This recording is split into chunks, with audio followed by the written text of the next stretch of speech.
Welcome to the AFR Saints channel, where we provide you daily content on your favorite team, the New Orleans Saints. Do us a favor and hit that subscribe button. Be sure to leave your comments below and smash that like button. Who dat? Jarvis Landry put out a series of tweets today where he told the Cleveland Browns that I'm paraphrasing, but effectively that he wants to be back in Cleveland, but if they're ready to move on from him, and if it's a cap-saving opportunity or whatever it may be, then that's what it is. Jarvis, throughout his series of tweets, said, "The reality is I came back to play in the best shape of my life. Got hurt in week 2. It was a high-grade MCL sprain, partial quad tear, bone bruise. Came back way too early, ended up staying hurt the entire season. You never heard me mention anything about it." He went on to describe his injuries and to talk about how he wants to be back in Cleveland, but that if Cleveland doesn't want him back, he's okay moving on and playing for someone that's going to be a contender to try to pursue a championship if it's not in Cleveland. So that's what Jarvis put out today in a series of tweets. So it's naturally brought up this question about, could New Orleans be a landing spot for Jarvis to bring him back home? Of course, he's from Lutcher, which is just outside of New Orleans, as you all know from here.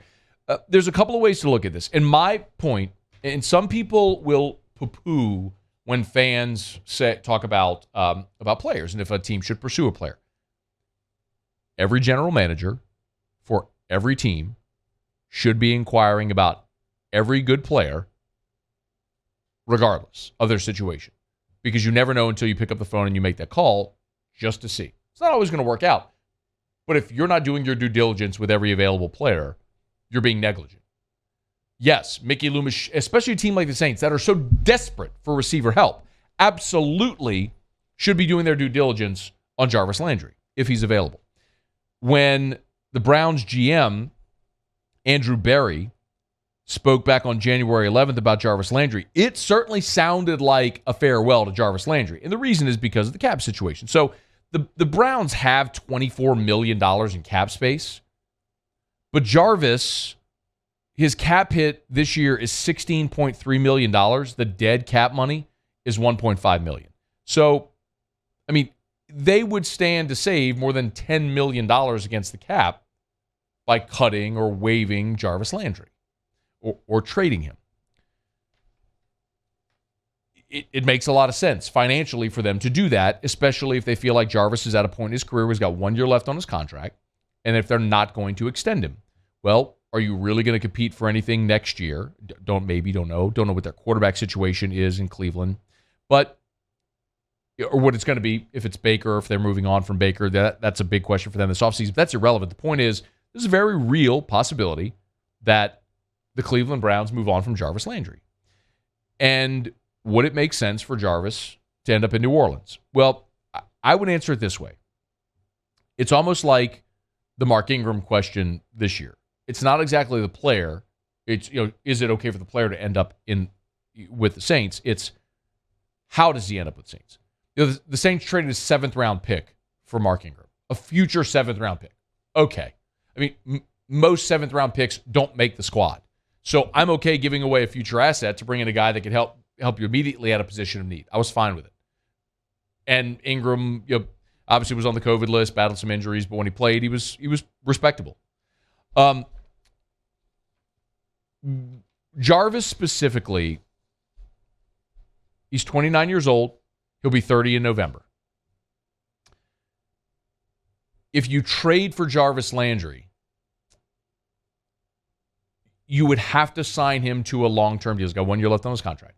So do you give up an asset to get a 30-year-old receiver that you're going to have to sign to a 4 or 5 year deal?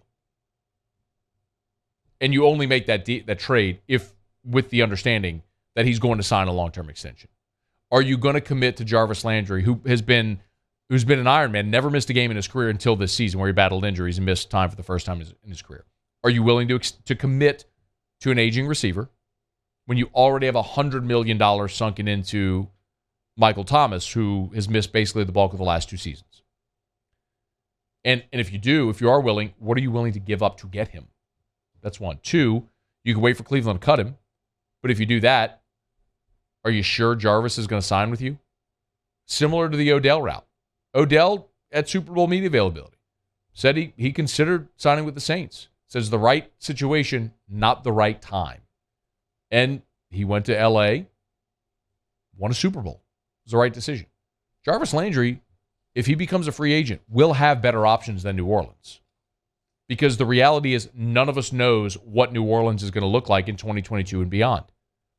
We don't know who the quarterback's going to be.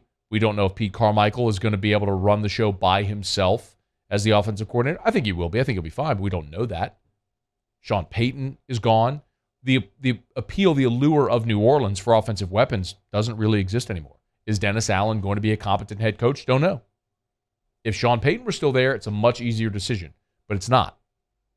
So if you're Jarvis Landry and you're in the back half of your career, why would you go somewhere where there's so much uncertainty? I don't know that you would. He's going to have better options than New Orleans. So I don't even think that would exist.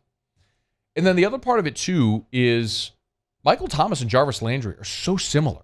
Like, I get it, Thomas is bigger, Jarvis is 5'11", but neither one is a blow-the-top off the defense guy. As a matter of fact, in 2019, that was Michael Thomas's record-setting season where he broke the single-season receptions mark. When you look at a yards per target, Michael Thomas yards per target was 9.3. Jarvis was 8.5. Michael Thomas was 22nd in the NFL. Jarvis was 47th. You're talking about guys that exist within 15 yards of the line of scrimmage. The Saints need a guy that can go. They need a burner that can stretch a defense, that can blow the top off, a game breaker. That's not. Michael Thomas and Jarvis are separate, or similar in that skill set. They're not that. I would rather New Orleans use that 18th pick on the game breaker, on the stretch the defense guy, on the blow the top off guy, that you can put opposite Michael Thomas. And then you can shift Deontay Harris into a number 3 role, or Marquez Callaway into a 3 role, and Deontay Harris is a 4. Give you those options, as opposed to spending a lot of money on another veteran receiver who is coming off an injury-prone season where you don't know how much more they have left. Listen, Jarvis Landry is one of my favorite LSU Tigers of all time. Of all time. Like, if you ask me to actually sit down, pen to paper, and think about who my favorite LSU Tigers of all time, Jarvis Landry is if I have to list 5, he's in the 5. And he might be 1 or 2. I love the guy. I love the way he plays the game. I love the physicality with which he plays the receiver position. I love that he would run down the field on special teams and just wreck dudes. I love Jarvis Landry. Look at what he just played hurt this year. Do you remember the Hard Knocks when he went to Cleveland and everyone kind of mocked him a little bit because of how he's like, it's poison. But that just goes to show you how badly that dude wants to win. I love Jarvis Landry. Culturally, I love it.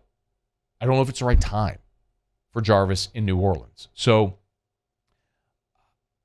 if you can swing it and it doesn't cost you much, I'm totally for it. I'd love to have that guy on the team. But I feel like the Saints are going to have bigger needs for what it would cost to spend to bring Jarvis, who's already so similar to Michael Thomas, and both are coming off, or guys right now are coming off injuries. So where Jarvis lands, if it's not in Cleveland, is going to be a big talking point this offseason. I know a lot of people here are going to want him to be in New Orleans. I just don't know if it's the right time. Odell was the right time. Odell was the stretch the defense receiver when they desperately needed that guy in this offense this year. But he picked L.A., and I don't blame him for doing that. It was probably the right decision for him. And if Jarvis doesn't end up in New Orleans, it's probably the right decision for him too. Hey, thanks so much for watching. Please leave your comments. I love to interact. And be sure to hit the red subscribe button below.